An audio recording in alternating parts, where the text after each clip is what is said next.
అలా ఈ రోజున మెగా డిఎస్సి మీద ఆయన మొదటి సంతకం పెట్టడం కానివ్వండి, అంటే చెప్పింది చెప్పినట్టుగా పెన్షన్ల విధానం కానివ్వండి, ఇక ఇప్పటి నుంచి అయినా కొద్దిగా పర్లేదా ఆంధ్రప్రదేశ్ గురించి, నాది ఆంధ్రప్రదేశ్ అమరావతి అని చెప్పుకోగలరు. అంటే ఫస్ట్ ఏంటంటే ఆంధ్రప్రదేశ్ ప్రజలకి ఒక నమ్మకం కలిగింది. వాళ్ళ మనోభావాలు దెబ్బతినకుండా అమరావతి రాజధాని అనేది ఫస్ట్ డిక్లేర్ చేయడం ఆనందదాయకం. చంద్రబాబు గారు ఏదైతే డిసైడ్ చేశారో, ఎప్పుడైతే హోప్ పెట్టుకుని అమరావతి రాజధాని అని చెప్పి మన ప్రధానమంత్రి గారిని పెద్దోళ్ళని పిలిచి ఇక్కడ శంకుస్థాపన చేశారో, ఏదైతే మన పుణ్యక్షేత్రాలు దేవస్థానాలు ఉన్నాయో అక్కడ నుండి మట్టి కానీ పవిత్ర జలాలు కానీ తీసుకొచ్చి అక్కడ ఏదో చేశారో, మహాయజ్ఞంలాగా చేశారో, అదంతా మా మనోభావాలు ఇంకించుకొని ఆంధ్రప్రదేశ్ ప్రజలందరూ సంతోషించిన పరిణామం. దీనికి జగన్మోహన్ రెడ్డి గారు కూడా ఆశాభావం వ్యక్తం చేశారు, అంగీకరించారు. దాని తర్వాత అధికారంలో రాగానే కొద్దిగా వెనకడుగు వేయడం కానీ, పరిస్థితుల ప్రభావం కానీ ఆయన ఒప్పుకోకపోవడం, అది ఆంధ్రప్రదేశ్ ప్రజల మనోభావాలు దెబ్బతీయడం, మళ్ళీ దాని పరిస్థితుల దృష్ట్యా మళ్ళీ ఎన్నికలు రావడం, మళ్ళీ చంద్రబాబు గారు నాయకత్వం ఎన్డీఏ కూటమి ద్వారా పవన్ కళ్యాణ్ గారు కానీ, మోడీ గారి నాయకత్వం కానీ, చంద్రబాబు నాయకత్వం కానీ వీళ్ళందరూ కలిసి ఒక కూటమిగా ఏర్పడి ఈ ఏపీ 10 సంవత్సరాలు అయింది డివైడ్ అయ్యి, తెలంగాణ నుండి డివైడ్ అయ్యి 10 సంవత్సరాలు రాజధాని లేని రాష్ట్రంగా ఉండిపోయింది. ఏ దేశంలో చూసినా రాష్ట్రం క్యాపిటల్ లేని స్టేట్గా ఉండిపోవడం వల్ల అందరూ కన్ను వచ్చేసి ఇటువైపే ఉంది.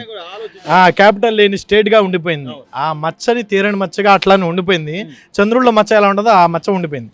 దీనికి పరిష్కారం ఏంటంటే కూటమి అందరు కలిసి అమరావతి రాజధానిగా అంగీకరించడం, దాన్ని ఎన్డీఏ కూటమి అందరూ వ్యక్తపరచడం, దానికి మోడీ గారు కూడా దానికి సపోర్ట్ చేయడం, ఈ అందరి కూటమి కలిసి సీఎంగా సంతకం పెట్టిన తర్వాత వెంటనే అక్కడ అమరావతిలో పనులు స్టార్ట్ అయిపోయినాయి. ఒకవైపు అమరావతి కానీ మరోవైపు పోలవరం మన జాతీయ ప్రాజెక్టు, అక్కడ కూడా పనులు ప్రారంభించేశారు.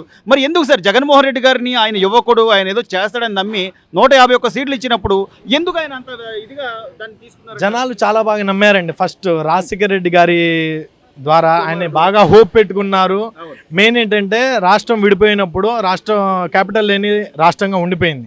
దాని తర్వాత చంద్రబాబు గారి నాయకత్వం రావడం, ఆయన క్యాపిటల్ దృష్ట్యా అదే ఉంచుకొని సంక్షేమ పథకాల కింద ఆయన సపోర్ట్ చేయలేదు. ఓన్లీ క్యాపిటల్ అంటే స్టార్టింగ్ కాబట్టి ఆయనకి డైరెక్షన్ అనేది కొద్దిగా అవలేదు. దాని తర్వాత గవర్నమెంట్ మీద కొద్దిగా అసంతృప్తి ఉండడం వల్ల ప్రజలు ఇక మనకి వేరే పార్టీ ఏదో ఉంది కనసంగంలో అంటే రాజశేఖర రెడ్డి గారి పార్టీ, వైఎస్ఆర్ గారి పార్టీ వల్ల అఖండ విజయాన్ని చేకూర్చారు ప్రజలు. మనకి రాజశేఖర రెడ్డి గారు మంచి చేశారు, అది ఒప్పుకోవడం ఫస్ట్ పాయింట్. ఆయన కొడుకు ఇంకా బాగా చేస్తారని అతి నమ్మకం మీద వేశారు. ఆ నమ్మకాన్ని నిలబెట్టుకుంటే ఈసారి కూడా ఆయనే వచ్చేవాళ్ళు యాక్చువల్గా. దాని తర్వాత మరి పరిస్థితుల దృశ్యం ఏం దృశ్యం మనకి ఆయన అది చేయలేకపోయారు. దాని తర్వాత ఏంటంటే చేయకపోగా సరే, నీ వ్యక్తిగత కక్షలో లేకపోతే నువ్వు ఎంతసేపు టార్గెట్ చేయడం, వాళ్ళని ఇబ్బంది పెట్టడం కాకుండా పరిశ్రమలు తీసుకురావడం, ఉద్యోగ అవకాశాలు ఇవన్నీ వదిలేసి నేను అది అక్కడ తాకట్టు పెడతా, ఇది ఇక్కడ తీసుకొస్తాను, ఇన్ని అప్పులు తీసుకొస్తానంటే ఈ భారం అంతా ఎవరి మీద పడుతుంది? అంటే వాళ్ళు ప్రజల దృష్టి ఏంటంటే భవిష్యత్తు రాబోయే ఒక 10 సంవత్సరాలు, రాబోయే 15 సంవత్సరాల తర్వాత ఏంటి పరిస్థితి. మెయిన్గా కావాల్సింది ఒక స్టేట్కి ఒక రాజధాని. దానికి ఏమిటంటే మనకి అవసరమైన అందరం డెవలప్మెంట్ ఉండాలి, పరిశ్రమలు ఉండాలి. ఏదైనా పిల్లలు బాగా చదివించేది ఇప్పుడు ప్రస్తుతానికి ఏంటంటే పిల్లల్ని ఒక అప్పు సప్పో చేసి ఇల్లు తాకట్లు పెట్టి, ఫైనాన్స్లు పెట్టి, లోన్లు పెట్టి మెయిన్ ఎడ్యుకేషన్కి చేస్తారు ఫస్ట్. ఆ ఎడ్యుకేషన్ బాగా చదివి తల్లిదండ్రుల నుండి దూరం అయిపోయి ఆ బెంగళూరులోనో చెన్నైలోనో ఇతర సాఫ్ట్వేర్ జాబులు చేయడం తల్లిదండ్రులకి ఉండదు కదా, ఆనందం ఉండదు. ఇంత కష్టపడి చదివి మా బాబు మాకు కరెక్ట్గా ఎదురుగా ఉంటే, పొద్దునెళ్ళి సాయంత్రం ఉంటే అది ఆనందం. కానీ ఇంత చదివించి నీ లక్షలు పోసి చదివించిన తర్వాత ఒక సాఫ్ట్వేర్ ఉద్యోగం కోసం చెన్నై వెళ్ళడం, మళ్ళీ రావడం, పండుగలు ఎప్పుడు వస్తాయో ఆయన వేచి చూడడం, ఇవన్నీ మనోభావాలు అన్నమాట. ఇప్పటికైనా కనీసం అంటే చంద్రబాబు నాయుడు మీరు అన్నట్టుగా ఆయన నమ్మి కొన్ని పరిశ్రమలు వచ్చే అవకాశాలు ఉంటాయి. ఆయన రావడంతో మెగా డిఎస్సి మీద సంతకం పెట్టడం కానివ్వండి, లేకపోతే పరిశ్రమలకు సంబంధించి ఆయన అందరినీ ఆహ్వానించడం కానివ్వండి, ఇక మంచి రోజులు వచ్చినాయి అనుకోవచ్చు అంటారా?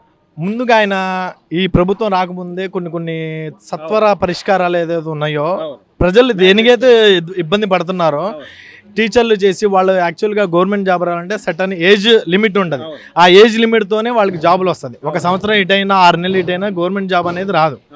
ఈయన ఏదైతే మెగా డిఎస్సి చాలామంది డిఎస్సి చేసేసి చాలామంది వెయిట్ చేస్తున్నారో దానికి సత్వర పరిష్కారం ఏంటంటే గవర్నమెంట్ ఉద్యోగులు కొద్దిగా మనకి తాత్కాలికంగా ఉండాలంటే టీచర్ భర్తీలు మెయిన్ పాయింట్. దాని తర్వాత పోలీస్ రిక్వైర్మెంట్ జరిగింది నాకు తెలిసినంత వరకు. దీని తర్వాత ఫస్ట్ టీచర్ రిక్వైర్మెంట్ అనేది ఇది అందరికీ అందుబాటులో ఉండదు.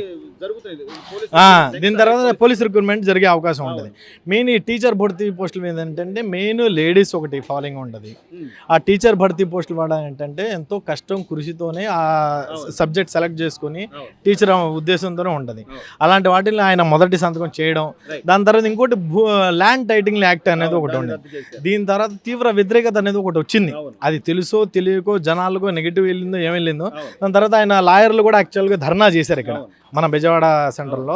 ఇక ఇప్పుడు పెద్ద పెద్ద ఫిక్స్లు చేసి ల్యాండ్ టైటిలింగ్ యాక్ట్ రద్దు చేయడం వల్ల లాయర్లు హర్షం వ్యక్తం చేస్తున్నారు అని.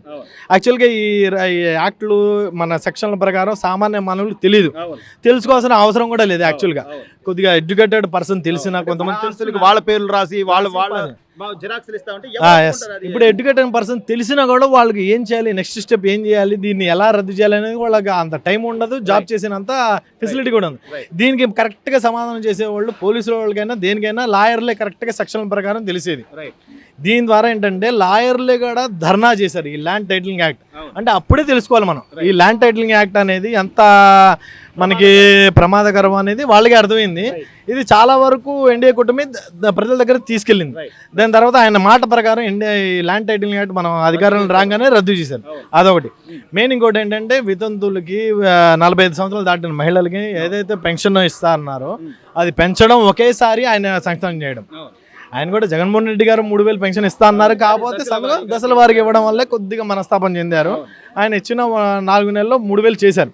ఈయన ఏదైతే ఒక 1,000 రూపాయలు పెంచో 4,000 మొదటి నెల నుండే ఇస్తా అన్నారు. ఇంకోటి అయితే పెండింగ్ ఉందో 3,000 ఏప్రిల్ మే జూన్ అనేది దాంతో కలిపి ఇస్తా అన్నారు 7,000 రూపాయలు ఇప్పుడు జూన్ 1.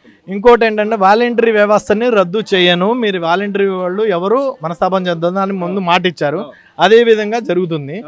ఇప్పుడు ఏదైతే జూన్ 1 ఇంటింటికి వెళ్తారు రేషన్లో, అక్కడ వాలంటరీ వ్యవస్థలో సచివాలయంలో ఎవరైతే ఉద్యోగులు ఉంటారో వాళ్ళు కూడా పెన్షన్ ఇవ్వడానికి అందుబాటులో మీరు ఇంటింటికి వెళ్ళి ఇవ్వమన్నారు. ఈ వ్యవస్థలన్నీ సిట్ రైట్ చేయడం కానివ్వండి, లేకపోతే ఖచ్చితంగా మళ్ళీ ఆంధ్రప్రదేశ్ని అభివృద్ధి రంగంలోకి తీసుకురావడంలో కానివ్వండి చంద్రబాబు నాయుడు గారు నమ్మచ్చంటారా? 100% నమ్మచ్చండి. ఎందుకంటే ఆయన విజువల్స్ మా తరం కానీ మనకు పాత తరం కానీ ఆయన విజువల్ చూసిన తరం కానీ ఆయన చూశారు. ఆయన పనితీరు ఎలా ఉందో, అభివృద్ధి ఎలా ఉందో ఇప్పటికీ చెప్పుకునే దాకా ఉందంటే ఆయన ఇది 4వసారి సీఎం అవ్వడం. ఇప్పుడు సామాన్యంగా ఏ వ్యక్తి కూడా 2 సార్లు 3 సార్లు బైలగలో 2 సార్లు అవ్వచ్చు 3 సార్లు. ఇప్పుడు అంతగా నమ్మడం వల్ల ఆయన 4వసారి సీఎం అవ్వడం వల్ల ఆయన పనితీరు నచ్చే కాబట్టి సీఎం అవుతారు.